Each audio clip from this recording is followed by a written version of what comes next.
Breaking news చూస్తున్నారు. Peddireddy రామచంద్రారెడ్డికి big shock తగిలిందా అంటే అవుననే మాట వినిపిస్తోంది. ఎన్నికల అఫిడవిట్ వ్యవహారంలో హైకోర్టు సీరియస్ అయింది. అఫిడవిట్లో పెద్దిరెడ్డి భార్య పేరుతో ఉన్న 145 ఆస్తుల వివరాలు ప్రకటించలేదని హైకోర్టులో పిటిషన్ దాఖలైంది. పెద్దిరెడ్డిని అనర్హుడిగా ప్రకటించారని పిటిషనర్ వాదన వినిపించారు. అయితే పెద్దిరెడ్డిని ఎందుకు అనర్హుడిగా ప్రకటించకూడదు, అవును పెద్దిరెడ్డిని ఎందుకు అనర్హుడిగా ప్రకటించకూడదో చెప్పాలంటూ కూడా హైకోర్టు చెప్పుకొచ్చింది. పెద్దిరెడ్డితో పాటు పోటీ చేసిన అభ్యర్థులందరికీ నోటీసులు ఇచ్చింది. తదుపరి విచారణ సెప్టెంబర్ 9కి వాయిదా వేసింది హైకోర్టు. దానికి సంబంధించిన బ్రేకింగ్ న్యూస్ చూస్తున్నారు.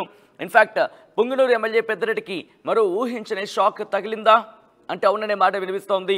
పుంగనూరులో పోటీ చేసిన అభ్యర్థులకు నోటీసులు జారీ చేసింది హైకోర్టు.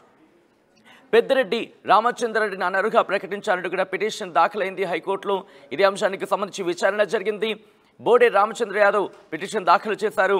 ఈ నేపథ్యంలో పిటిషనర్ తరపున హైకోర్టు సీనియర్ న్యాయవాది రవిప్రసాద్ ఉమేష్ చంద్ర వాదనలు వినిపించారు.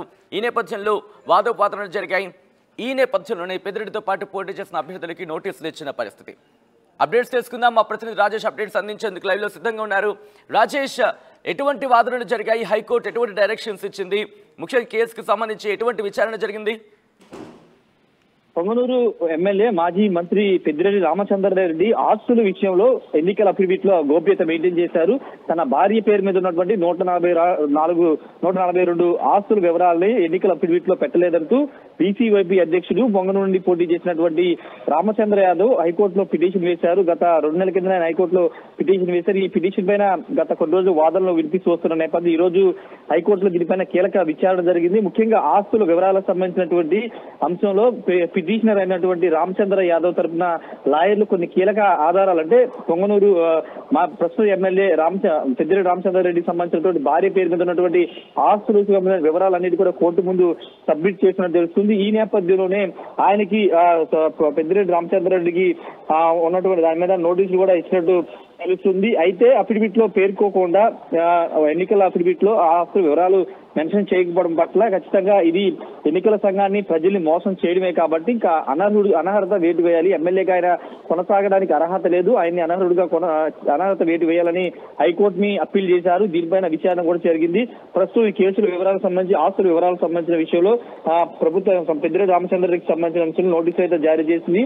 తదుపరి విచారణ సెప్టెంబర్ 9కి వాయిదా వేసింది. అయితే పెద్దిరెడ్డి రామచంద్రారెడ్డి మీద గత కొన్నేళ్లుగా బీసీవైపీ అధ్యక్షుడు రామచంద్ర యాదవ్ అనేక పెద్ద ఎత్తున పోరాటం చేస్తున్న నేపథ్యంలో గతంలో ఆయన మీద కూడా దాడి చెందిన సందర్భం కూడా చూస్తుంది. ఈ నేపథ్యంలో పెద్దిరెడ్డి తన ఆస్తులు, తన బినామీ పేరు మీద ఆస్తులు అనేది కూడా గోప్యత మెయింటైన్ చేశారు. పూర్తి స్థాయిలో వివరాలు చెప్పుకోకుండా ఆ నియోజకవర్గ ప్రజలనే కాదు అందరినీ మోసం చేశారని కూడా ఆయన పిటిషన్ లో పేర్కొన్నారు. ఈ నేపథ్యంలో ఈ కేసు విచారణ కూడా చాలా వేగవంతంగా కొనసాగుతుంది. అంతేకాదు పెద్దిరెడ్డితో పాటు పోటీ చేసిన అభ్యర్థులందరూ కూడా నోటీసులు ఇస్తున్నామని హైకోర్టు తెలిపింది. దీనిపైన సెప్టెంబర్ 9వ తేదీన పూర్తి స్థాయిలో విచారణ జరిగే అవకాశం కనబడుతుంది. మరోవైపు రామచంద్ర యాదవ్ మాత్రం చాలా స్పష్టంగా చెప్తున్నారు, పెద్దిరెడ్డి ఆస్తులు కొన్ని వేల కోట్ల ఆస్తులు మంత్రిగా ఉన్నప్పుడు సంపాదించారు. వాళ్ళ బినామీలు తన భార్య పేరు మీద చాలా ఆస్తులు పెట్టారు. వాటి పేర్లు మాత్రం చెప్పుకోకుండా ప్రజలు మోసం చేస్తున్నారని కూడా రామచంద్ర చెప్తున్నారు. ఖచ్చితంగా పెద్దిరెడ్డి రామచంద్ర మీద అనర్హత వేటు వేసే వరకు తన పోరాటం చేస్తారని కూడా ఆయన చెబుతున్న నేపథ్యంలో ఫర్దర్ గా హైకోర్టు ఎలాంటి డైరెక్షన్ ఇస్తుంది,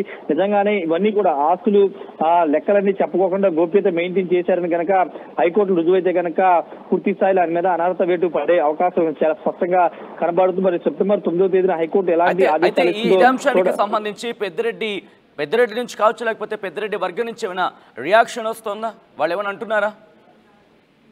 పెద్దిరెడ్డి గాని వాళ్ళు కానీ ఇప్పటి వరకు పెద్దగా స్పందించలేదు. హైకోర్టు నోటీసులు ఇచ్చింది కాబట్టి ఇప్పుడు దీని మీద ఏమన్నా స్పందించే అవకాశం కనబడుతుంది. ఎందుకంటే ఇప్పటి వరకు కేవలం విచారణ చేసుకుంటూ వచ్చింది. ఇప్పుడు హైకోర్టులో నోటీసులు ఇచ్చింది కాబట్టి దీనిపైన ఆయన స్పందించే అవకాశం కనబడుతుంది. స్పందించిన మాకు ఎలాంటి నేను అఫిడవిట్లో అన్ని వివరాలు చెప్పి మెన్షన్ చేశానని మాత్రమే చెప్పే అవకాశం కనబడుతుంది. ఒకవేళ కోర్టులో కనుక ప్రూవ్ అయితే కనుక భార్య పేరు మీద ఉన్నటువంటి 142 ఆస్తులు నిజంగానే ఆయన దాచిపెట్టారా, అఫిడవిట్ లో పెట్టకుండా ఉంచారనే వివరాలు కనుక బయట పెడితే రామచంద్ర యాదవ్ తరపున రామచంద్ర యాదవ్ తీసుకొచ్చినటువంటి ఆధారాలు నిజంగా ప్రూవ్ అయితే మాత్రం ఖచ్చితంగా హైకోర్టు దాన్ని పరిగణలో తీసుకుని పెద్దిరెడ్డి మీద అనర్హత వేటు వేసే అవకాశం ఉంది. కానీ ఇప్పుడు పెద్దిరెడ్డి దీని మీద కౌంటర్ గా మాట్లాడతారా లేదా అనేది చూడాల్సిన అవసరం ఉంది సచిన్.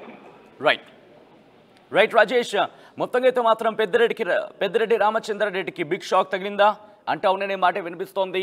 ఎన్నికల అఫిడవిట్ వ్యవహారంలో హైకోర్టు సీరియస్ అయింది. అఫిడవిట్లో పెద్దిరెడ్డి భార్య పేరుతో ఉన్న 145 ఆస్తుల వివరాలు ప్రకటించలేదని హైకోర్టులో పిటిషన్ దాఖలైంది. పెద్దిరెడ్డిని అనర్హుడిగా ప్రకటించారని పిటిషనర్ తమ వాదనను వినిపించారు. పెద్దిరెడ్డిని ఎందుకు అనర్హుడిగా ప్రకటించకూడదో చెప్పాలంటూ కూడా హైకోర్టు చెప్పుకొచ్చింది. పెద్దిరెడ్డితో పాటు పోటీ చేసిన అభ్యర్థులందరికీ నోటీసులు జారీ చేసింది. తదుపరి విచారణ సెప్టెంబర్ 9కి వాయిదా వేస్తుంది హైకోర్టు.